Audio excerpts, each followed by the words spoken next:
Olá, hoje é sexta-feira, estamos começando mais um Você Saúde. Eu aproveito para te convidar a seguir a nossa página no Instagram, @TV Câmara Caraguatatuba, @Câmara Caraguatatuba. Também se inscreva no nosso canal no YouTube, TV Câmara Caraguatatuba. Ative o sininho para receber tudo que nós estamos produzindo por aqui.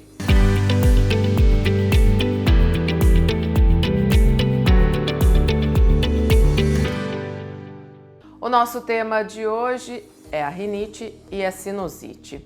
Essas doenças, apesar de sintomas parecidos, elas têm causas e tratamentos diferentes. Então é por isso que hoje nós vamos conversar com o otorrinolaringologista, Dr. Hércio Nakano. Doutor, seja muito bem-vindo, obrigado por atender a nossa equipe. Olá, imagina, é uma honra, sempre estou aqui à disposição, pode me chamar sempre.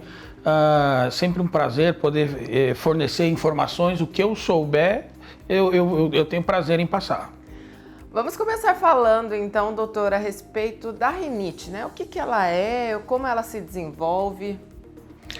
Bom, na verdade, o problema assim que mais tem é quanto à definição, né? Então, assim, para o médico, né, não tem bem assim uma rinite, sinusite, né? Para o médico, né, tecnicamente é rinocinusite, porque a inflamação normalmente abrange tanto a mucosa do nariz, rinite, como a mucosa dos seios da face, com seios paranasais, né, que seria sinusite.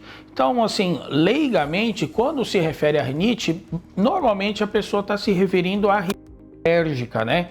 Então, um processo mais inflamatório ou rinites irritativas, processos de inflamação da mucosa do nariz por causa de uma irritação ou de alergia.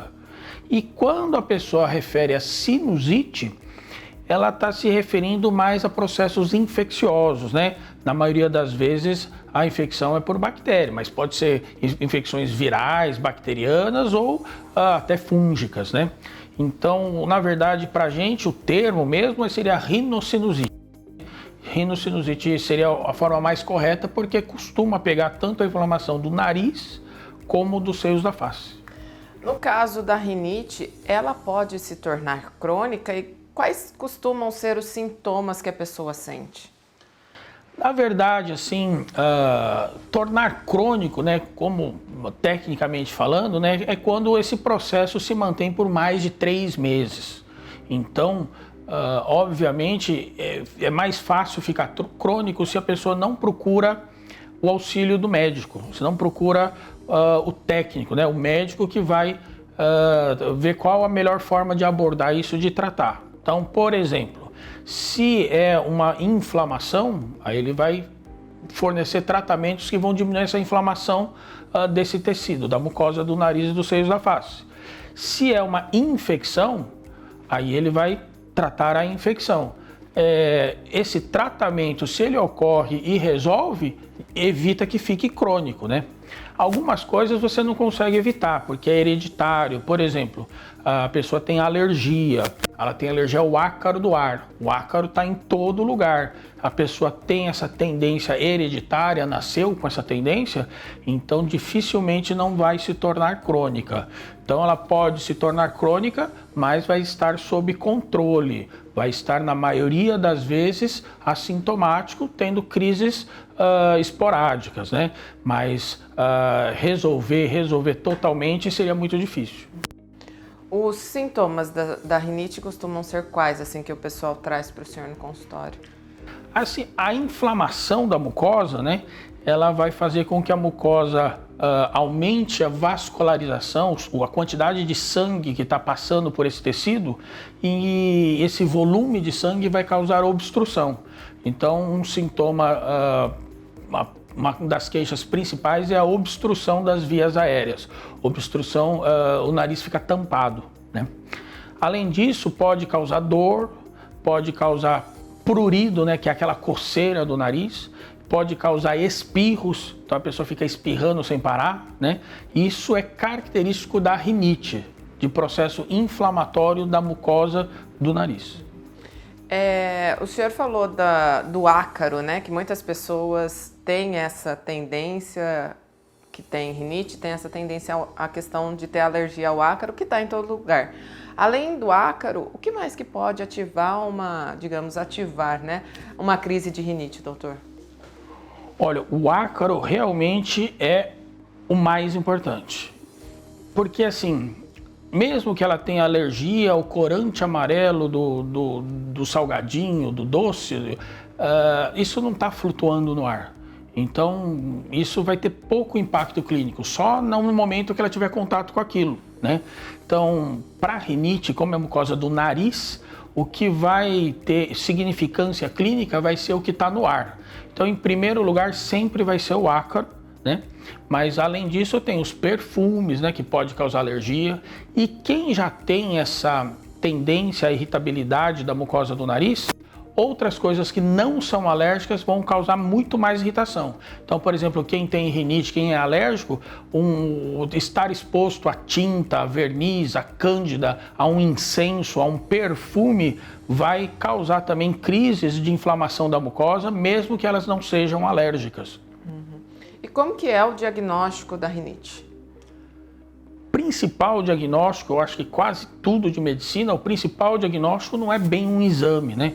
Na grande maioria das vezes, das patologias de medicina, o principal diagnóstico é o composto, o do quadro clínico em geral. Então é muito importante passar no médico e o médico vai ver qual que é a história desse paciente. Então, o paciente que tem um histórico de rinite alérgica é aquele que piora nos invernos, que piora no frio, que piora quando está em contato com ácaro, que é principalmente no quarto. Então, quando ele acorda de manhã, o nariz está entupido, está cheio de muco, está espirrando, porque a principal fonte de ácaro está no quarto dele, né?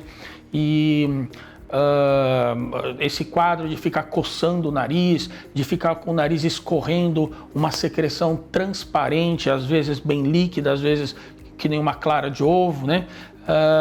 Esses seriam os sinais que a gente tem que suspeitar disso.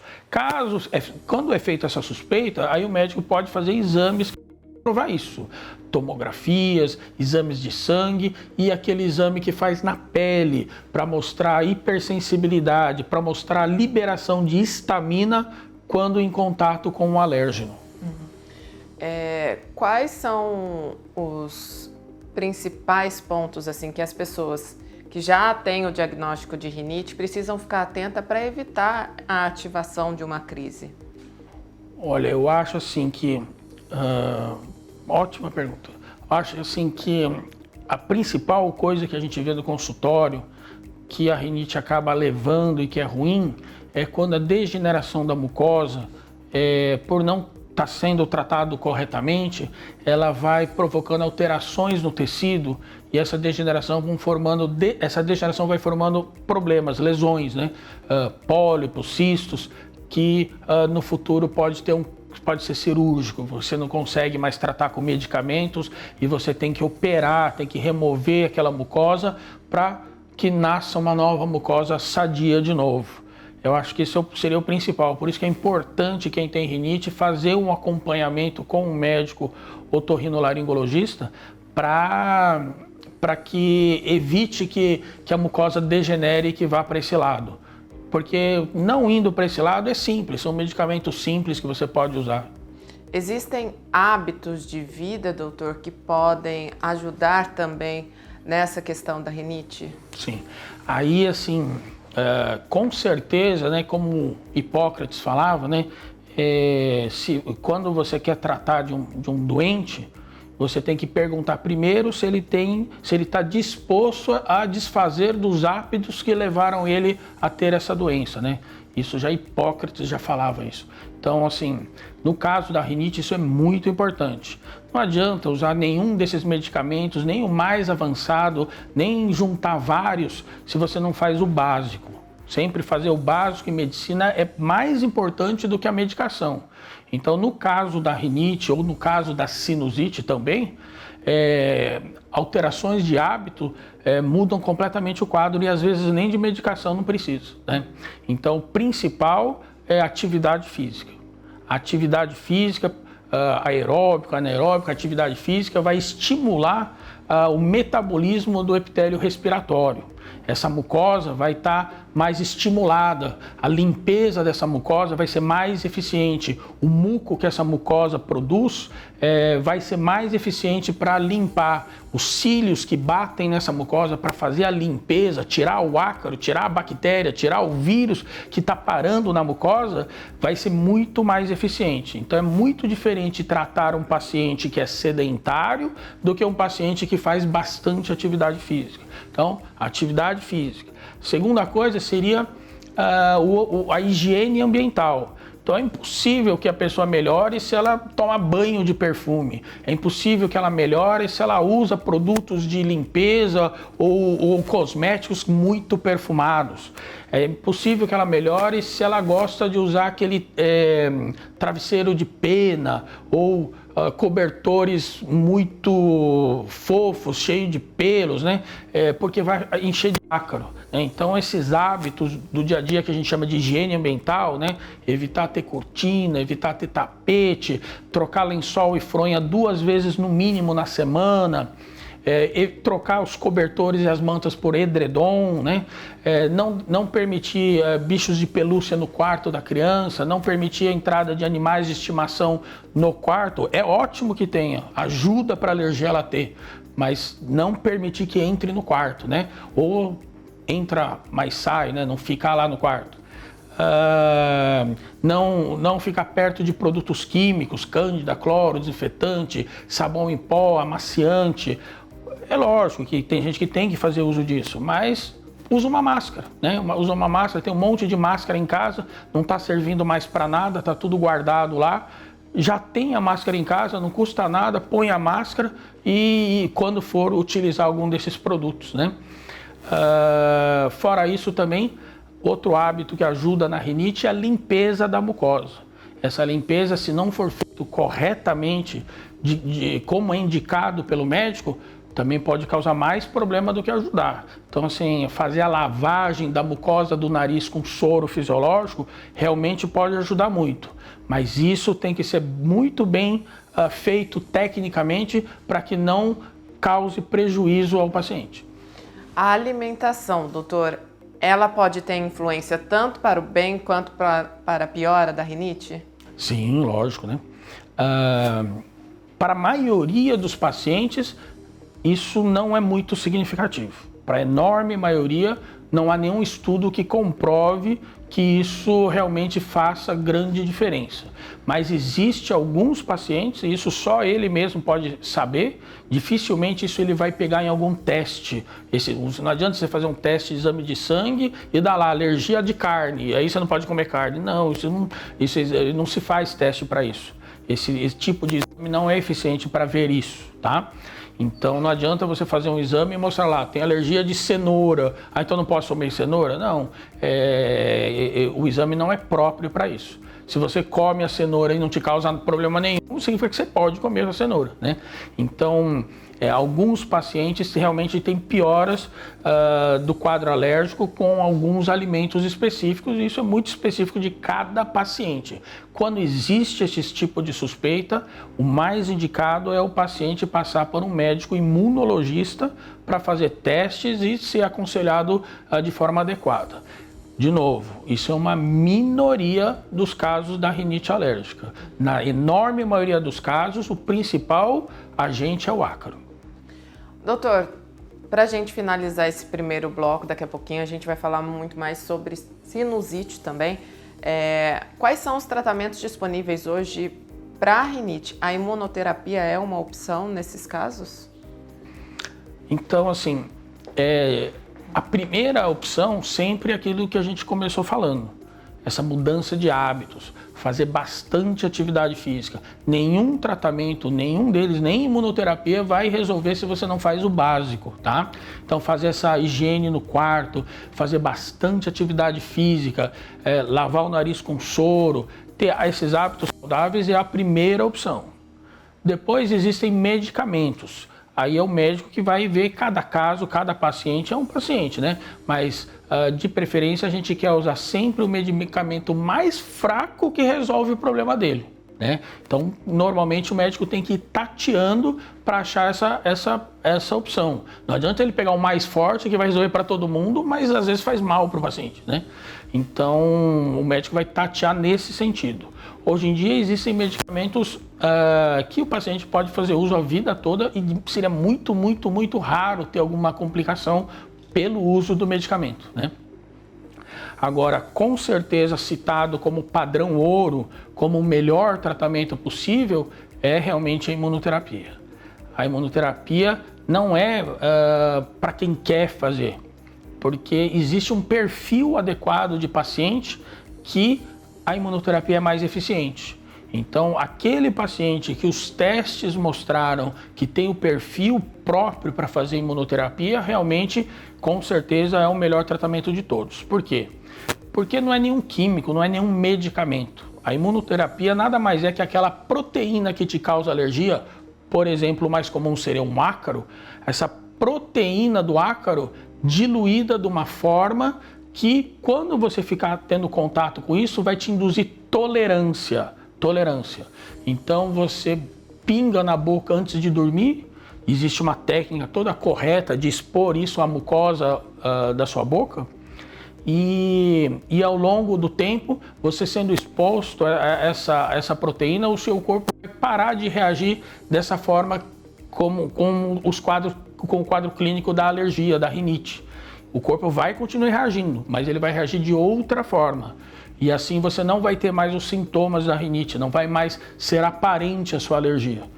Essa com certeza é o melhor tratamento, porque você não está sendo exposto a nenhum tipo de produto químico, é só a proteína do ácaro super diluída.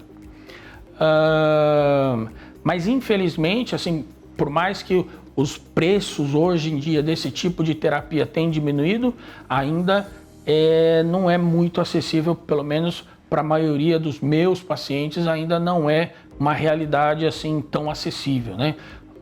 Os pacientes que fazem uso realmente é outro mundo, porque você não está usando nenhum medicamento e você tem uma melhora que depois, mesmo terminado o tratamento, você não está mais tratando, e essa tendência da rinite fica bem baixinha por 10, 15 anos. Tá certo. Doutor, agradeço o senhor por esse primeiro bloco. A gente vai continuar aqui conversando com o Dr. Hércio. A gente vai agora para um intervalo e na volta vamos falar um pouquinho mais sobre a sinusite. Não saia daí, a gente volta já. Estamos de volta com Você Saúde. Eu lembro mais uma vez para você seguir a nossa página no Instagram, @TV Câmara Caraguatatuba, @Câmara Caraguatatuba. Também se inscreva no nosso canal no YouTube, TV Câmara Caraguatatuba, ative o sininho para ficar por dentro de tudo que nós estamos produzindo por aqui. O tema do programa de hoje é rinite e sinusite. Nós estamos conversando com o otorrinolaringologista Dr. Hércio Nakano. Doutor, nós falamos bastante sobre a rinite no começo, mas como que a gente pode, a pessoa, né, que está com alguns sintomas ali, como que ela pode diferenciar uma rinite de uma sinusite? Então, normalmente a rinite, né, que a gente se refere mais à rinite alérgica, não é um quadro de infecção. Então, a pessoa não tem outros sinais de infecção associados. Por exemplo, sensação de mau cheiro no nariz, aquele catarro mais grosso, amarelo, ou que escorre para frente ou para trás, para a garganta, dor, né, dor na face, fraqueza, dor no corpo. Então, quando é um quadro infeccioso, é comum ter esses sintomas associados. No caso da sinusite, então, esses são os principais sintomas. Essa mucosa que a gente, esse catarro, são esses os principais sintomas, assim? Normalmente, quando fica infeccioso, o catarro ele muda de textura e de cor, né? Ele fica mais grosso e mais amarelado e pode ser fétido, né? Ter a sensação de cheiro ruim ou outra pessoa sentir o cheiro ruim ou no nariz ou no hálito, né? Fora isso, tem aquele teste que já da sabedoria popular, né? A pessoa comprime, aperta, ou quando ela fica abaixado com o rosto para baixo, assim, e fica um minutinho assim com o rosto abaixado, sente aquela pressão, aquela dor na face, né? Isso é porque o muco, pus dentro dos seios da face mudou de posição, então ele passou a irritar uma outra área de mucosa dos seios da face, e aí por isso que a pessoa tem essa sensação. Então, nesses casos, normalmente é sinusite. Não é que isso faz o diagnóstico, mas isso dá a entender, é uma evidência, né, que pode ser sinusite. A sinusite, aliás, a Covid, ela teve muito impacto com relação às pessoas reclamarem mais de sinusite? O impacto da Covid foi enorme, enorme. Pelo menos na minha área foi enorme. Tive pessoas que tiveram surdez, que algumas a gente conseguiu tratar e reverter, algumas não. Muitas pessoas que tinham rinite controlada, até hoje não controla bem mais. Muita gente que não tinha rinite, falou, nunca tive rinite, passou a ter depois do Covid. E porque assim, a teoria é que ela piora a circulação, né? Ela mata microvasos da mucosa da mucosa respiratória. Então essa mucosa fica muito mais suscetível a processos inflamatórios e infecciosos. Reverter isso, formar novos vasos, demoraria muitos anos, né? E uma coisa que deve ajudar a formar novos vasos é aumentar o metabolismo, é fazer muita atividade física. Doutor, quais são os fatores de risco para o desenvolvimento da sinusite? Então, processos inflamatórios no nariz, por exemplo, a pessoa que trabalha num ambiente que ela respira produtos químicos, num poço de gasolina, numa fábrica, numa pintura, né? Numa obra, né? Então ela fica respirando produtos que vão causar irritação na mucosa. Isso é um fator predisponente para ter sinusite. Pessoas que têm rinite, alergia, é um fator predisponente para sinusite. E também alterações da anatomia. Então tem gente que tem desvio do septo, ou tem malformações, ou que os próprios seios da face, que tem que se comunicar com o nariz, essa comunicação não é boa, não ventila bem os seios da face. Então, esses casos, a pessoa tem mais suscetibilidade a apresentar sinusites. Doutor, o caso de mudança brusca de temperatura, hoje a gente acompanha muito, a gente está na rua, está muito calor, entra em um ambiente com ar-condicionado, a pessoa fala, nossa, eu já senti aqui que a minha sinusite vai ativar, né? Eu vou ter a sinusite. Isso acontece de fato? Essa mudança brusca de temperatura pode causar? Com certeza, com certeza. Por exemplo, o consultório de um otorrino no verão, basicamente a maioria é otite. Então a pessoa vai na praia e pega otite. Então. No inverno é lotado de sinusite. Então com certeza o frio predispõe a pessoa a ter esses quadros infecciosos de vias aéreas superiores, né? Por exemplo, sinusite. Isso se dá por várias razões. A primeira razão é a diminuição dessa limpeza que eu falei que a mucosa do nariz, das vias aéreas respiratórias, do nariz, do pulmão, elas fazem. Então, constantemente, 24 horas por dia, a lágrima do seu olho está caindo no nariz. As secreções dos seios da face estão caindo no seu nariz. A secreção do ouvido está caindo no seu nariz. E o seu nariz produz um muco que mistura com tudo isso e cai na sua garganta, por trás da campainha, por isso que você não percebe, e você engole. Essa limpeza, 24 horas por dia, desse muco se movendo, e também ocorre do pulmão e para sua garganta, 24 horas por dia, é o que protege você de não ter quadros inflamatórios e infecciosos.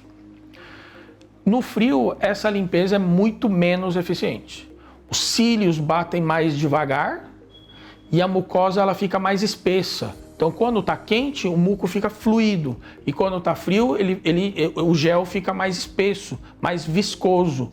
E essa diminuição da limpeza predispõe você a ter mais infecções e inflamações. Além disso, para ajudar, muita gente fica em ambientes fechados, porque está frio. E essa diminuição da ventilação aumenta a quantidade no ar de ácaro, de vírus, de bactérias, né? Então, você ficar em ambiente fechado também piora. Uma forma de evitar isso, que eu sempre falo para os pacientes, é nos invernos ou quando está frio, aumentar a atividade física. Porque quando você faz atividade física, esse muco vai se mover mais rapidamente, os cílios vão bater com mais força e mais velocidade, né? E vai limpar melhor a mucosa e vai evitar que você tenha esses quadros. Além disso, também jogar o soro fisiológico, ele mistura com o muco e deixa ele mais fluido. Então não precisa grande volume. Um pouquinho de soro vai fazer com que esse muco fique fluido e essa limpeza ocorra de forma mais eficiente. O diagnóstico da sinusite é aquilo que o senhor disse também sobre a rinite? Normalmente é ali na anamnese, no histórico do paciente? Sim, o diagnóstico principal, a maioria dos casos que são sinusite aguda, o diagnóstico é clínico. É clínico. Porque a outra forma de fazer diagnóstico de sinusite seria tomografia. Você não vai fazer tomografia para todo mundo, não faz sentido, né? Então é clínico. Se a pessoa tem aqueles sintomas, se o exame físico mostra a mucosa muito mais avermelhada ou às vezes vinhosa, inchada, sinais de processos inflamatórios, se tem aquele muco amarelado, se tem o cheiro característico de pus, né? Aí você faz o diagnóstico de sinusite, né? Não se faz esse tipo de diagnóstico baseado por raio-x. Não é correto. O índice de erro de um raio-x é muito grande. É mais fácil você acertar com o seu diagnóstico do que olhando a chapa do raio-x. A sinusite, ela pode ser desenvolvida também na infância, doutor, ou é mais comum na vida adulta? Que bom que você perguntou isso.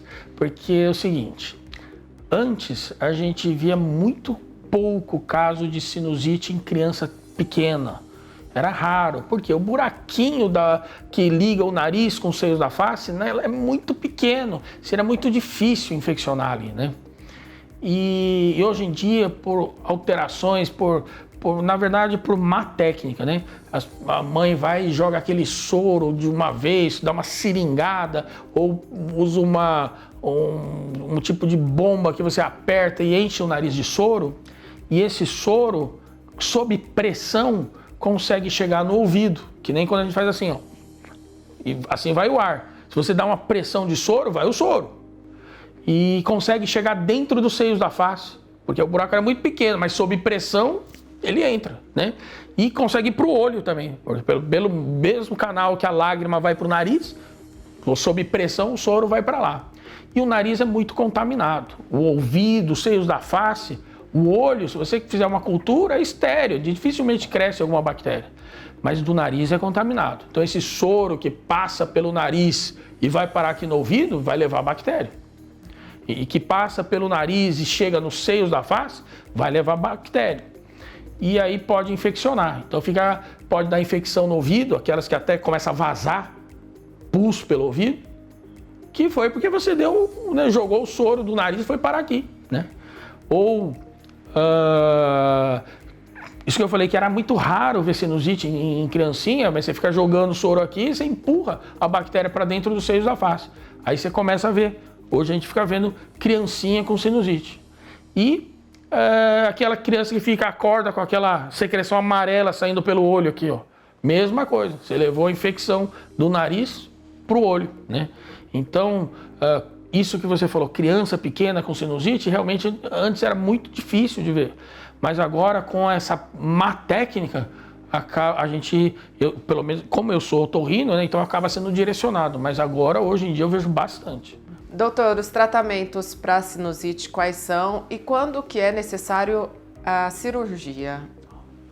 Então, assim, também foi ótimo, porque é muito comum a gente ver o paciente que foi tratado de sinusite e vem assim com 8 medicamentos tratando.